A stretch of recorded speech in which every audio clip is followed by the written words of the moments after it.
Alors que l'hiver bat son plein, cette ruche semble abandonnée.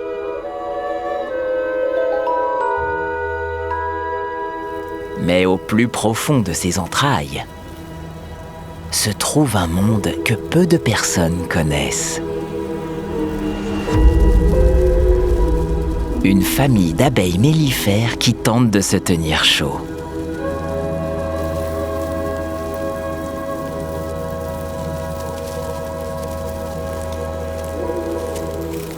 Pendant des mois, elles se sont nourries de miel fabriqué à partir du nectar recueilli sur les dernières fleurs d'été.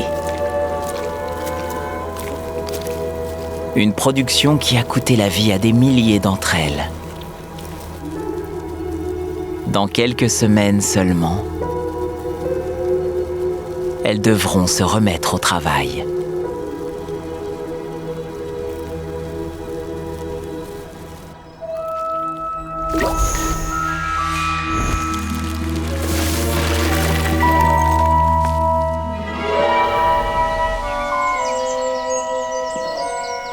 Quand les températures extérieures atteignent les 10 degrés, la ruche se réveille.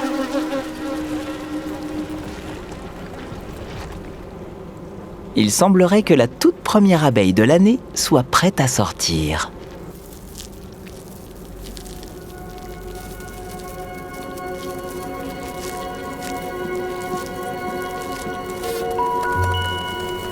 Appelons-la ouvrière numéro 1. Comme toutes les ouvrières, c'est une femelle. Les mâles naissent plus tard dans l'année.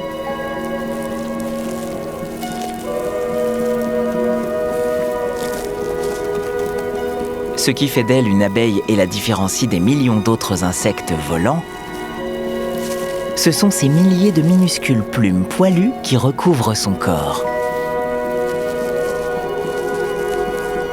Même ses yeux en sont recouverts.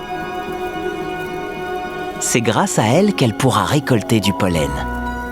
Mais pas avant plusieurs semaines. Pour l'instant, elle est affamée et a tout à apprendre. Âgée d'1 jour seulement, l'ouvrière numéro 1 dépend entièrement de ses grandes sœurs.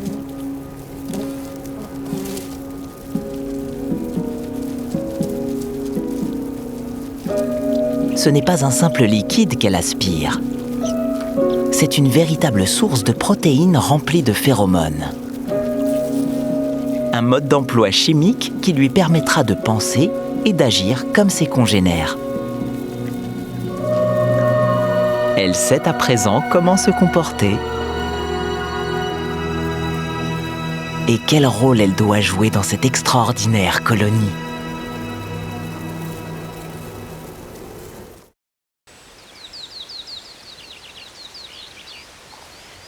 J'ai passé une bonne partie de ma vie à parcourir les 4 coins du monde pour filmer les gros animaux.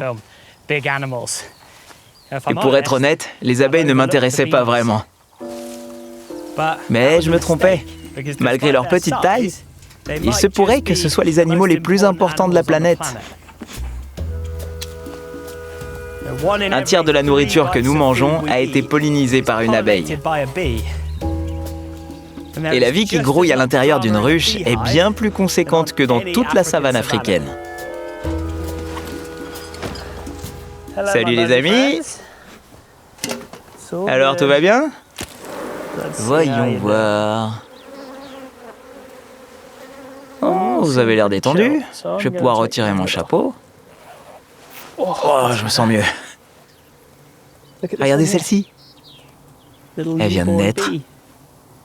Allez, tu peux y arriver. Ouais. Voilà. Bravo. Ce sont ses premiers pas dans le monde adulte. Oh, t'es magnifique. Bonjour. J'ai pas peur qu'elle me pique parce que les abeilles ne savent pas encore comment faire le premier jour de leur vie. T'es une gentille abeille, hein?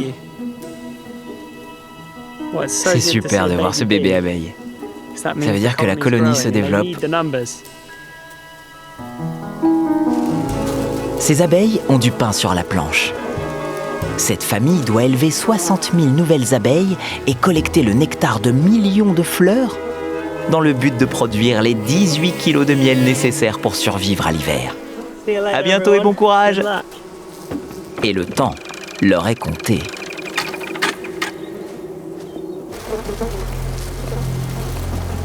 Toute cette chaîne fonctionne grâce à une seule et unique abeille. La plus grosse, la plus âgée et la plus estimée de la famille. La reine, mère de toutes les abeilles de la ruche. C'est la seule à pouvoir pondre des œufs.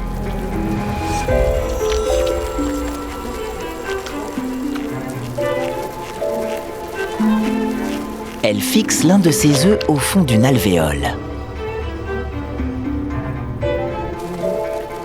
Puis répète l'opération avec un autre.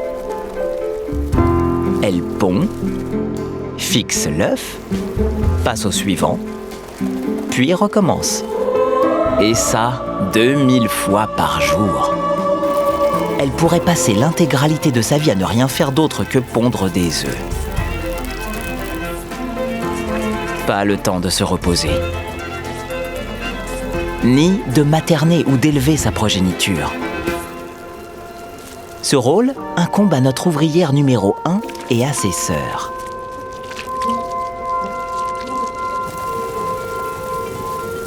Jour et nuit, elles s'occupent des larves et les nourrissent de pollen ultra protéiné qu'elles ont butiné sur les fleurs.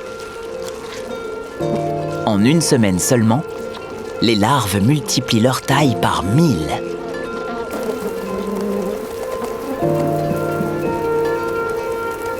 Elles les enfouissent ensuite dans les alvéoles pour qu'elles puissent entamer leur transformation et devenir des abeilles adultes. Une métamorphose extraordinaire et très rarement observée.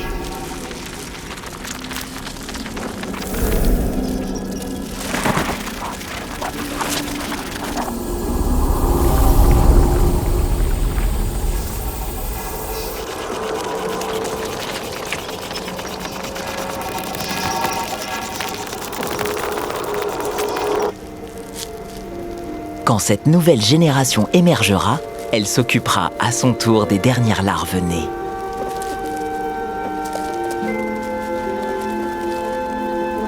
Et laissera notre ouvrière numéro 1 et toutes ses sœurs vaquer à d'autres occupations tout aussi importantes.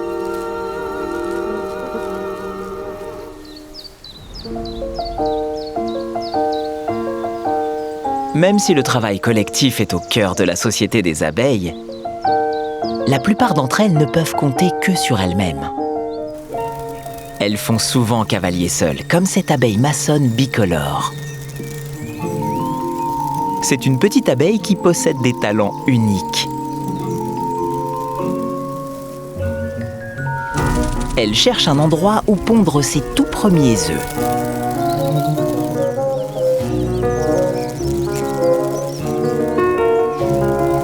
Mais pas n'importe quel endroit. Une coquille d'escargot vide.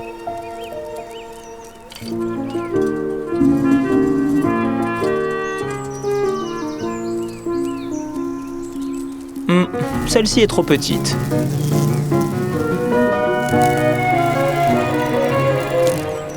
Oh non, pas celle-là.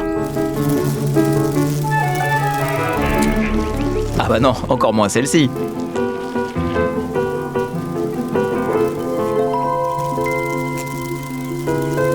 Serait-ce la bonne?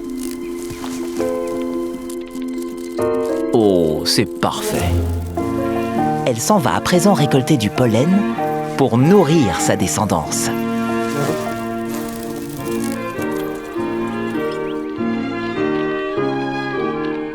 Elle s'en servira aussi pour y déposer ses œufs. Malheureusement, le pollen attire les fourmis rouges. L'avenir de sa progéniture est compromis.